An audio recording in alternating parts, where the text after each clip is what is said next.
ฝนสวยงามเสมอออกมาเสียหญ้าแล้วมุกแตงนี่เก็บปลูกบนเขาเห็ดก็ออกทุกครั้ง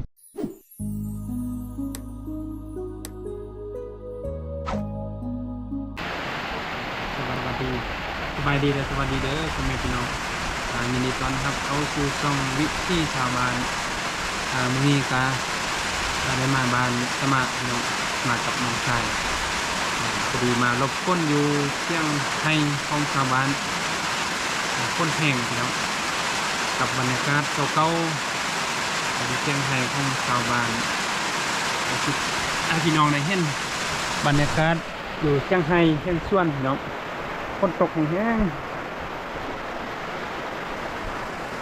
เชียงไฮ้หลังนั้นก็มีคนอยู่มีคนอยู่ลบฝนตกแห้งเขาให้กำลังงามตอนนี้นี่ปลากระห้องพอดีมาทันเนาะทันได้มาลบฝนอยู่เชียงไฮ้เส้นทางที่มันอยู่ถึงไอ้ล่างนี้เขากำลังเที่ยวงามพี่น้องเห็นชาวบ้านเข้ากำลังเสียหญ้าให้อยู่ให้ล่างลุนเดี๋ยวคนเสาร์เราพาน้องไปชมบรรยากาศการแจงหญ้าให้การเสียหญ้าให้เนาะอยู่ให้ล่างลุมเนาะมาเสียให้นั่นก็เล่นหน้าเนาะเอาอันใบตองจริงเห็ดฟ้าอันนี้ฟ้าแน่นๆบ่มีลมพัดเข้าแห้งเนาะด้านเทิงจะเป็นมุงสังกะสีแอมฟ้านี่ใบตองจริงเนาะซ้ำแตะขัดแล้วก็ใบตองจริงใส่คะแนนอีกตึมเท่านึงเงินหน้า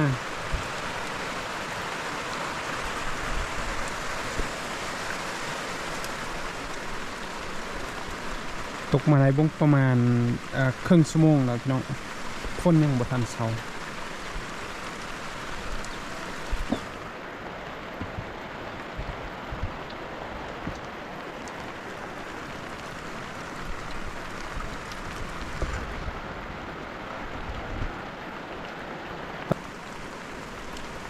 หมอเอาอ่างมาตรงนำไว้ดีเจ้าของให้เจ้าของตุ๊บให้บุยูเนาะพี่น้องเดี๋ยวมันมาลบกันส่องไอ้น้อง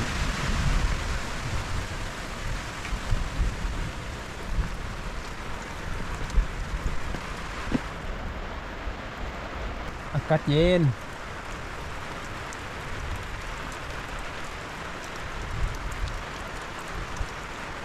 ฝนตกแห้งนำไล่รอไล่ลินเลย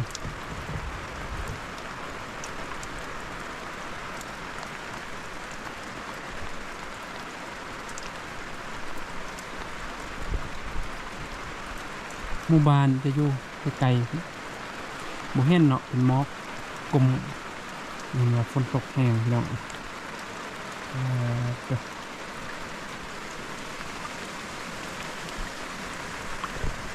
บรรยากาศเก่าๆน้องชิวๆอยู่ให้อยู่ส่วน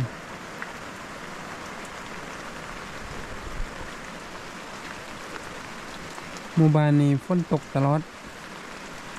ดปีก็ว่าได้น้อง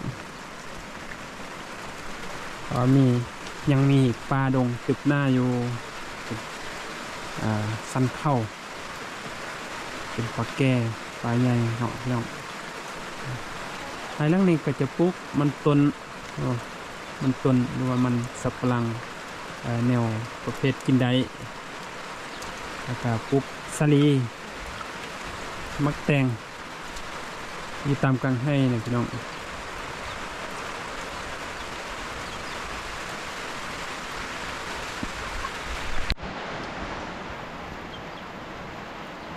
เลี้ยงไก่ไว้กองตารางเอาไก่มาเลี้ยงนำต้นไก่น้อย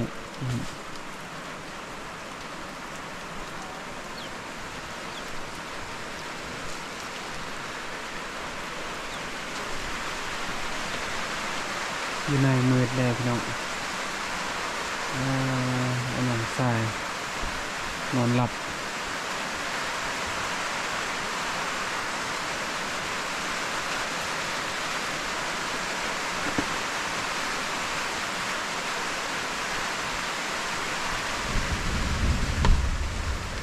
ออกไปใส่บัวใดพี่น้อง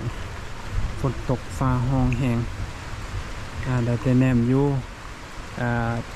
ทางประตูนี้ให้พี่น้องได้เห็นบรรยากาศอยู่กลางให้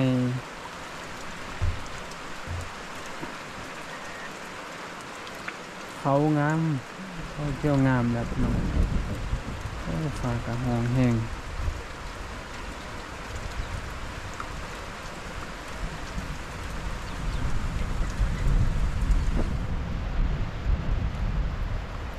ให้ลังนั้นเอาบาตองจริงมุงเลยพี่น้องยำฮอนนี่โอ้บ่ฮอนอยู่สบาย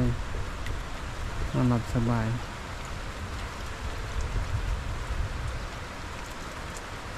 ดังนั้นเส้นทางรถจักรที่เขาเที่ยวยำคนเขาจะเอารถจักรคนลงไปฮอดเส้นลุ่มปุ่นไกลๆ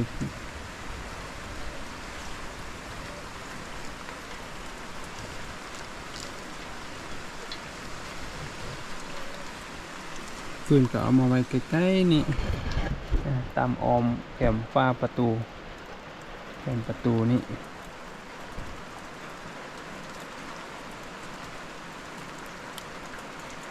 ก็เป็นว่าฝนเช้าเราสพาพี่น้องไปรับชมการเชียร์ยาให้อยู่ให้ลังนันพูนไกลๆพี่น้องครับฝนเช้าเนาะน้อง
ตอนนี้ฝนก็ยังบ่ทันเช้านะพี่น้อง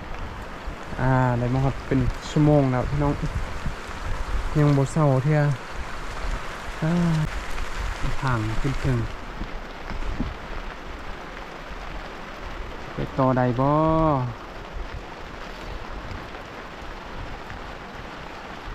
ใครได้ละน้องคอยได้ละสิออกไปได้ละลงไปให้ทางลุ่มให้เบิ้งลุ่มพี่น้องเห็นลายคนเขาอยู่ฮั่นเสียยาให้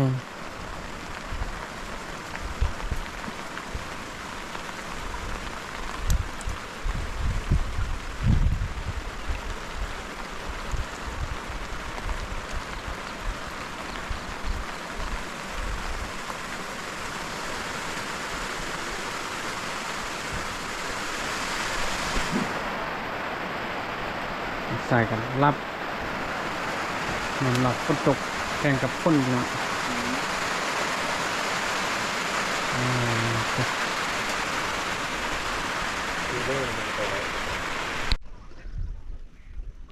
ตอนนี้ฝนก็ขาดทรายแล้วพี่น้องจะให้พี่น้องหับชมบรรยากาศอันงามๆอยู่งามๆให้พี่น้องได้เห็นเนาะฝนขาดทรายแล้วฟ้าหลังฝนสวยงามเสมอพี่น้องกังให้เขาก็เริ่มงาม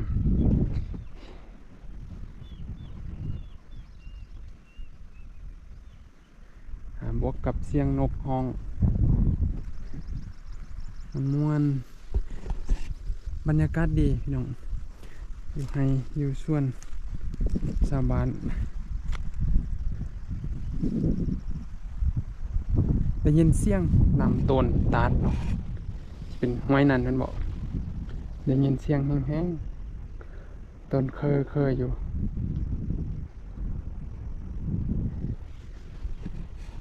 ให้ฟังนั้นยังบ่ทันเขี้ยวเนาะเขา บางบ่อนก็กำลังขึ้นเขาแต่ว่าบอนนี้มีสักก้อนเดียวเขางามๆเดี๋ยวลมพัดใบไกวไปไกวมาเกลียงไปเกลียงมาพี่น้องบุกซาลีกำลังขึ้นส่วนมากนี่จะฉีดยาฆ่าหญ้าเนาะฆ่าเพื่อว่าปรับจัตุพืชบอกให้มันมาหยาดอาหารเขาให้เขางามออกมาเสียหญ้าแล้วเห็นอยู่กำลังออกมาเสียหญ้ากลมยก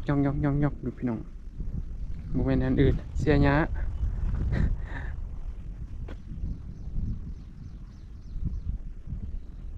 กำลังออกจากเที่ยงให้มา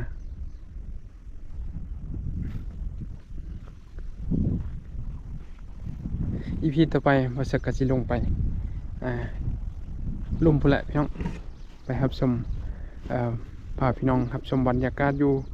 ให้ลังนานพุ่นตอนนี้ก็จะได้ปิดคลิปลงไปพุ่นก่อนเนื่องจากว่ามันสั้นไล่เนาะนะว่าสิถ่ายไปแล้วสิยันสิลมพี่น้องยันสิง่ายก่อนยันสิพลาดลื่นก่อนพลาดลมเนาะพี่น้องซะลาวดูแล้วน้องสายอยู่รูปไผ่ทั้งนี้นี่ท่านี่อันนี้เขาจะใส่นำเขาเลยปลูกมะแตงมะแตงนี่จะปลูกบนเขาเลยโอ้มีเห็ดกระอ้องที่กลางให้แต่ว่ากินบ่ได้พี่น้องเพราะว่าฉีดยาฆ่าหญ้าแล้วบ่กินได้ก็มีธาตุเบื่อเนาะ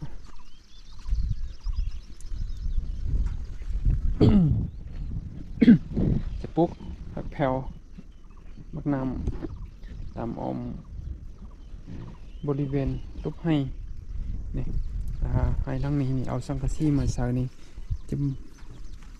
มัดแน่นๆไว้พี่น้องเอาไม้มาเต็งบอกได้ไรนี่ไม้ย่างก็มาเต็งไว้ยันสังกะสีมันเหือกยันลมแห้งพี่น้องบริตกเล็กเลยเอาวางเรียนกันเลยเอาไม้ยองใส่เต็งใส่แน่นๆวันนี้ก็จะเอาการตรงจริงมงบนอยู่ไกลๆสวยงามเนาะ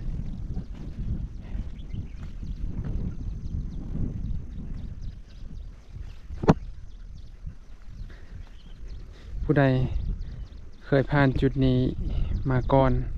ก็อาจจะนึกถึงอดีตคิดฮอดอดีตคิดฮอดพ่อฮอดแม่ที่เคยนำพาเฮ็ดให้เฮ็ดส่วนเนาะพี่น้อง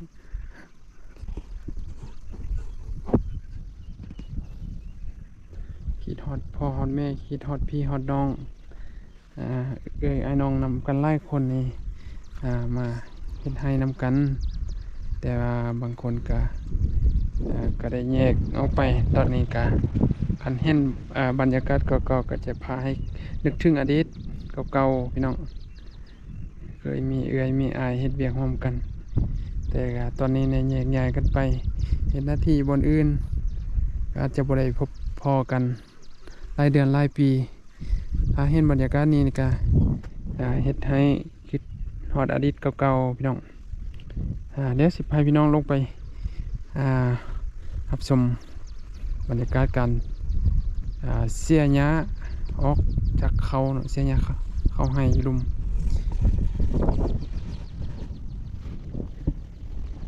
สั้นคลิปนี้ก็ฝากพี่น้องกดไลค์กดแชร์กดติดตามเพื่อเป็นกำลังใจให้ช่องวิถีชาวบ้านสำหรับคลิปนี้สบายดี